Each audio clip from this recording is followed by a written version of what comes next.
How do you feel about that Dillian White card constantly being moved, just like constantly? I just want it. Do you think, Red, that they put Josh Kelly in too soon to fight him? I know how personal this is for you guys, because it's like that's your baby. Yes. You know what I mean? It's like, and Yusuf's got that about him as well. He's a very, very likable character.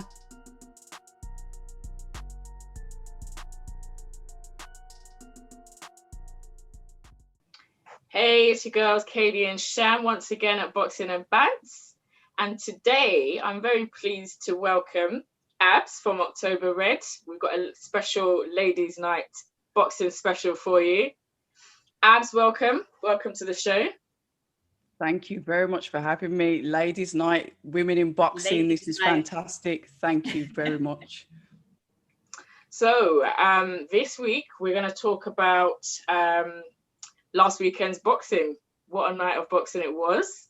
Let's start off with Marku and Ryland Charlton, welterweight bout. Girls, what did we think? Was it the result we expected? How did you feel about the fight? One of the most outspoken boxers, Marku. He came from kickboxing, obviously, MMA. But there's something about Marku that I love. I just like him. He's very cocky, he's arrogant. We get that. He's like that in the ring, but I find him very, very interesting to watch. Charlton, he was built like a Terminator. He was very ripped. He seemed very strong as well. And he was very aggressive in the fight. It was battle of the jabs for me. I was looking at who punched harder because of their records. It's quite similar. Yeah. But they was both steady, very solid. Charlton actually works as a chef. Did you guys know that? No. I didn't know that. Yeah, he works as a chef. I was thinking, okay, boxer, chef. Okay, cool. But yeah, 4th round, clean right hook, bang on the chin from Marku. God, Charlton was very unsteady legs. The bell saved him. Did you guys see that? Yeah, crazy, right? Nearly went. Yeah, crazy. I thought that he wasn't gonna make the bell. I thought he was actually gonna, just fall. That's it. But he managed to get saved. What did you guys think of the fight? How'd you go? Marku was the favourite, wasn't he, going in? But we've seen what Charlton can do as coming in as the underdog. So I sat on the fence a little bit with this because I haven't really studied both of those fighters. I kind of sat in the fence, and I thought Charlton was very aggressive, come forward, but he didn't look relaxed. He looked very tense. His shoulders were slightly raised. Marku on the back foot, on the ropes a lot of the time, seemed to be eating his shots and showed a lot of boxing IQ. Yeah. I can honestly say I hadn't really watched Marku before, but after this, I will be watching him again. He picked him off. Charlton had to show him respect because the power was there. Just as we thought Charlton was coming back into the fight, it's going to change. It looks like Charlton might have this. No, Marku's power shots were breaking him down all through that fight, and it eventually caught up with him. Like Katie said, he was wobbled, saved by the bell. Next time he went out, we all knew what happened next. It was stopped. With this fight, I have looked into them a little bit, and I know that, on paper, they're quite similar. They've both had about 8-9 fights, both same age. There's not a lot in it on paper. And all credit to Ryland Charlton. He did his absolute best. He didn't stop all the way through. He was a powerhouse, like his name suggests, but there's something about Marku that, all the showboating and, all of that. I actually love that personally. I know some people wouldn't like it. Funny. I find it hilarious, but just in those few little jabs here or there, those few hooks, he just showed you a level above for me personally, and the power that came from those small little shots here and there, for me, surpassed what Charlton, showed me in terms of power. But you know, all credit to him, he's got a chin on him, Ryland Charlton. You know, because some of those hooks that he took. So well done to both of them. Really, I'm really excited to see what happens next. Me too. But don't you think he was very accepting of the stoppage from his corner when they threw the towel in? He just walked back, like almost like he was relieved. You mean? Yeah. I don't know if you guys noticed when they threw in the towel.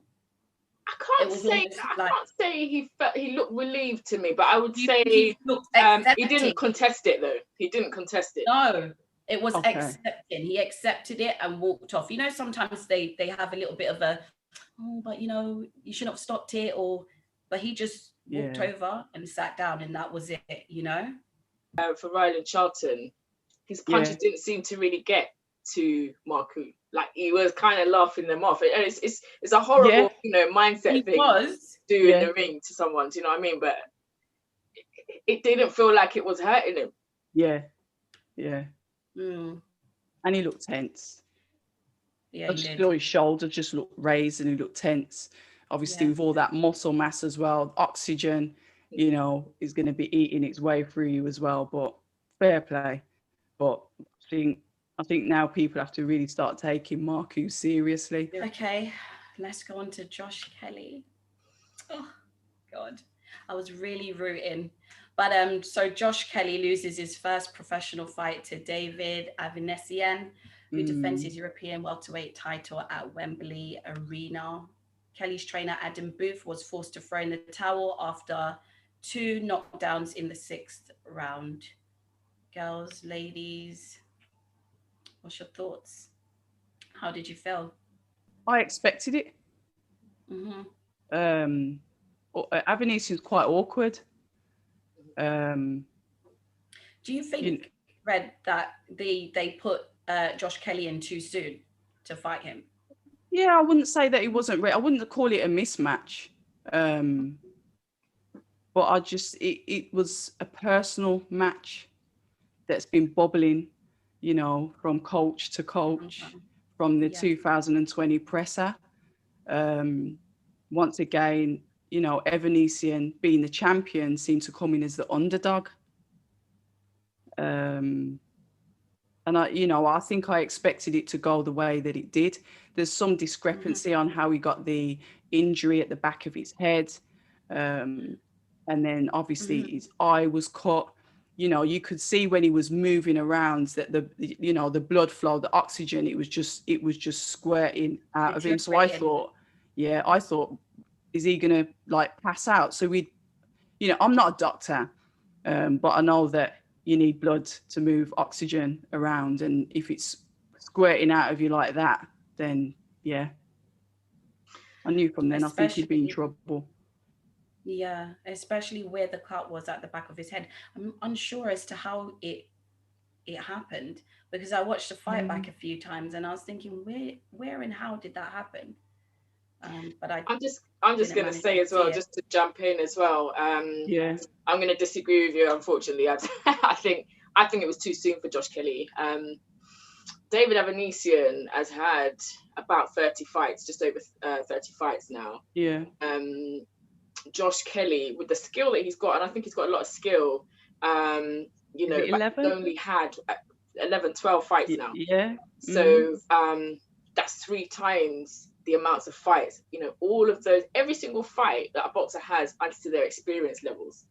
David Avanesyan's had some good opponents. He's even beaten an older Shane Mosley. He was older when he had the fight, but he's beaten Shane Mosley, and that's quite a statement to me that each of those fights that he's had has helped him with his experience levels. He knows what to do. He's not the quickest, David Avanesyan. Josh Kelly was a lot quicker than him. He was a lot quicker. And he's a really exciting boxer to watch. I think that fight should have been made later in his career, personally, because it's like an unnecessary loss. Like, Yeah. I'm not sure what the reason was, I guess, behind matching those two up, but you could say the same about Zelfa Barrett and Kiko Martinez. Kiko Martinez had double the amounts that Zelfa had. True. I think there's a theme. You know, I think how many fights? So I think it's like double again, experience, world level. You could say exactly the same thing about that. Then it questions the matchmaking. True, that's very true. It depends on the boxer, doesn't it? Yeah. Which kind of boxer can take on someone who's had that much more experience than them. And on this occasion, I don't feel that I don't personally feel he was ready. Although I am excited to watch his future fights. You know, he showed me in those early rounds, whilst he was at his best. He showed me a lot of skill. Good speed, good reflex. The feinting, all of it, the head movement, everything was so succinct. It was so, joined up. But he's not at the place yet where he's ready to be able to take on pressure for 12 rounds, I don't think. Yeah. And that's what Avanesyan does. And the power again, you know, the question of the power, like we had with, you know, Charlton and Marku. The power. You've got all of those boxing skills, but do you make your opponent respect you? Do you really give them that lovely, beautiful jab or that powerful right hand or that hook that stuns them and makes them step back? Yeah. You know, it's making your opponent respect you in some sense. I don't know. I'd have to sit down with Avanesyan and say, how did you feel about, you know, the punches that were landing? But Avanesyan just kept on moving forward and slower. Yeah, that's it. Yeah, spot on. So as Yusuf Khoumari, or Super Yusuf as they call him, has been on both of our channels, so he's a mutual friend stroke favorite of ours. We thought let's discuss his upcoming fight with Cain Baker. Sadly, it's been moved from the 6th of March to the 27th. I know. How do you feel about that? How do you feel about that Dillian White card constantly being moved, just like constantly? I just want it. Like that is one of the fights. The Dillian White fight. I'm so excited about this rematch. Yep. Like, you know, I just want it, and it just keeps moving further and further away. But then plot twist. We're getting crowds back soon. I'm not saying it's going to happen. What if they said, we can get some gate money now, move it to whenever it is when they have crowds. When is it? May, June. Can you imagine? It was June. I thought it was you know what? June. I wouldn't put that too far away. Okay. Yeah, that's party day for all of us. No, but can you imagine though, if they do say, right, do you know what? We can get some money, extra fee. Yeah. I'll be on the phone to Eddie Hearn myself. Yeah, because when was the rematch supposed to initially be? Was it? I feel like February, it was October or November, something. November? Like yeah. So then November to March the 6th. And now March the 27th. Well, before we got March the 6th, I think it was actually a date of January or something like that. Oh, yeah. But COVID. And then Povetkin had COVID. So that's what, 4 dates? So you've been training. Imagine how they feel? Especially White. No, but imagine White. He's just like, I just want to go in there and eat him alive. Like, come on. Yeah. I wouldn't like to be in his camp at the moment. Well, you know, you say that, but Dillian, he did have an option, I understand, because, you know, obviously it's been moved again because he can't get into the UK in time and quarantine. I think he could have, but he would have to quarantine for the 10 days in a hotel, which he didn't want to do. I think that's what Eddie said. So I'm thinking, well, maybe he's not as fast as we think. He just knows he's coming there to do the business. It doesn't matter what the date is. He's coming there to do what he has to do. So But anyway, Khoumari. Think about that. You don't win, and that's the end of it. Yeah, got a back again. What are we thinking will happen with Yusuf Khoumari and Cain Baker on the 27th of March? Just to flag, obviously, Cain Baker, he's had just over 20 fights. Yusuf is at 12. KD, what are you thinking? Stylistically, makes sense. Kane Baker reminds me of his last opponent who he fought. Was it Dillian? No, what's the guy's name that Yusuf fought? The last mean guy. Dillian. It wasn't. That wasn't his last fight, but yeah, I know who you mean. The one where he got that one anyway. Yes. Yes. Yeah. He reminds me of him just a tad. Aggressive. Yes, exactly. I'm a Yusuf fan, so obviously I'm going to back him all the way. He's going to bring it home. Let's speak it into existence. I see that he's training really, really, really hard, really well. He looks stronger from when the last time we've spoken to him, Sham. Okay. He looks a lot more stronger, and he's got Zav, so he's going to bring it home. He's good. What do you guys think? Personally, I think I'm saying Yusuf, and it's not just because we know him and all the rest of it. When I look at Yusuf's whole setup, like you said, he's been training in Portugal with Dillian. Dillian is top level. As you said, he's got a great trainer in Zav. IQ boxing gym is a brilliant gym. I find Yusuf quite a heavy puncher actually for his weight. To be honest with you, he is quite. He does a lot of defensive boxing. We spoke to him about that in the interview, and if you remember, we spoke to him and we asked him whether he thinks that could have been the reason for the draw against Lee and Dillian, and the rolling shoulders. All of that kind of Mayweather style boxing and boxing off the ropes and all of that. And he said potentially yes. And he said that he would be looking to come with a more aggressive style going forward, just because some judges favor that. Yeah. So that will be interesting particularly if he comes with a new, more front foot aggressive style, because that's how Kane is as well. So that would just be a slugfest. 100%. But I think he's got it. Kane's had quite losses. He's had 14 wins and seven losses, which, no disrespect to him, that's quite a high loss ratio. And the fight that he had before the last one, after that, he actually did an interview where he spoke about quitting boxing altogether. And he went 15 stones at some point. Yeah. Yeah.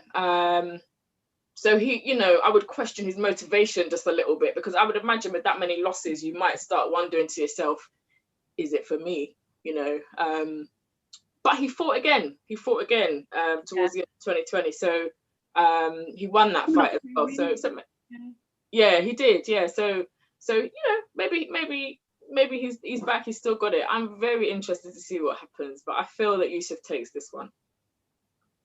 Yeah, Kane Baker is a fellow Brummy. Yes, he is. But I've also I've also spoken to Yusuf.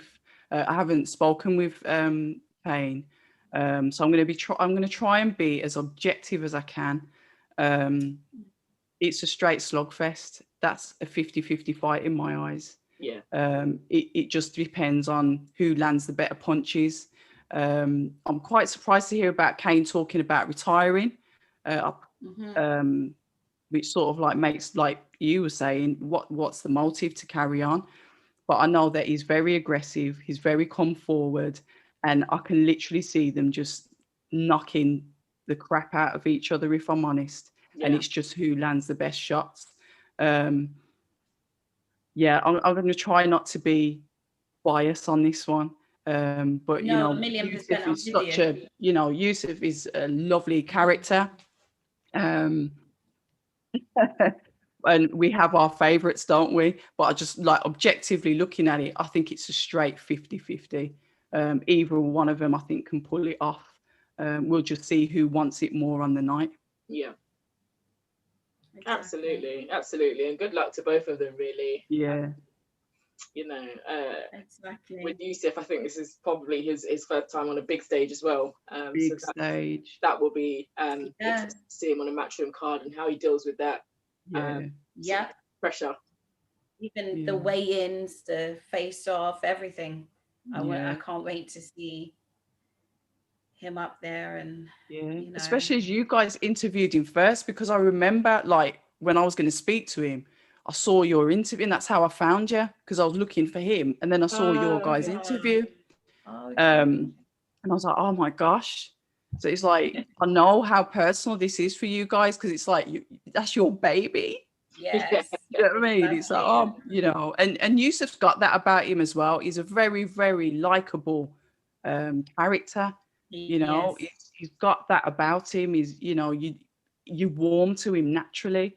But like I said, I can't be biased, so it's hard, you know, especially when you've spoken to someone, to be so like be objective and like say, okay, looking at this, looking at that. But yeah, I wish them both the best. Oh man, it's been great. It's been a pleasure. Yeah, thanks for having me. No worries, anytime. October I've never been invited on anyone's channel before like this since I've started my stuff, so thank you very much. No worries. Tell the people where they can find you on social media, and also your YouTube channel. Oh yes, okay, yep. October Red Boxing on YouTube, October Red Boxing on Instagram, and octoberred.uk on Twitter. Yeah. Amazing. Lovely. Thank you again so much for joining us. Thanks for having me. Most welcome. So don't forget, guys, we are Katie and Sham at Boxing and Bantz, and don't forget to like, comment, share, and subscribe.